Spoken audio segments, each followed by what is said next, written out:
खबर शामिल करते हैं चकवाल से वसीम राजा की इस रिपोर्ट में।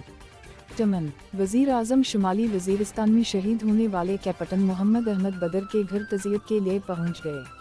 वजीर आजम शहबाज शरीफ के हमराह वफाकी वजीर दिफा ख्वाजा आसिफ और वफाकी वजीर इत्तलात व नशरियात तथा तारक थे। इस मौका पर Chaudhary Haider Sultan member of provincial assembly व सदर मुस्लिम लीग जिला Chakwal, Sardar Ghulam Abbas member of national assembly मुल्क, Shahryar Awan member of provincial assembly मुल्क, Tanveer Aslam Awan member of provincial assembly मौजूद थे।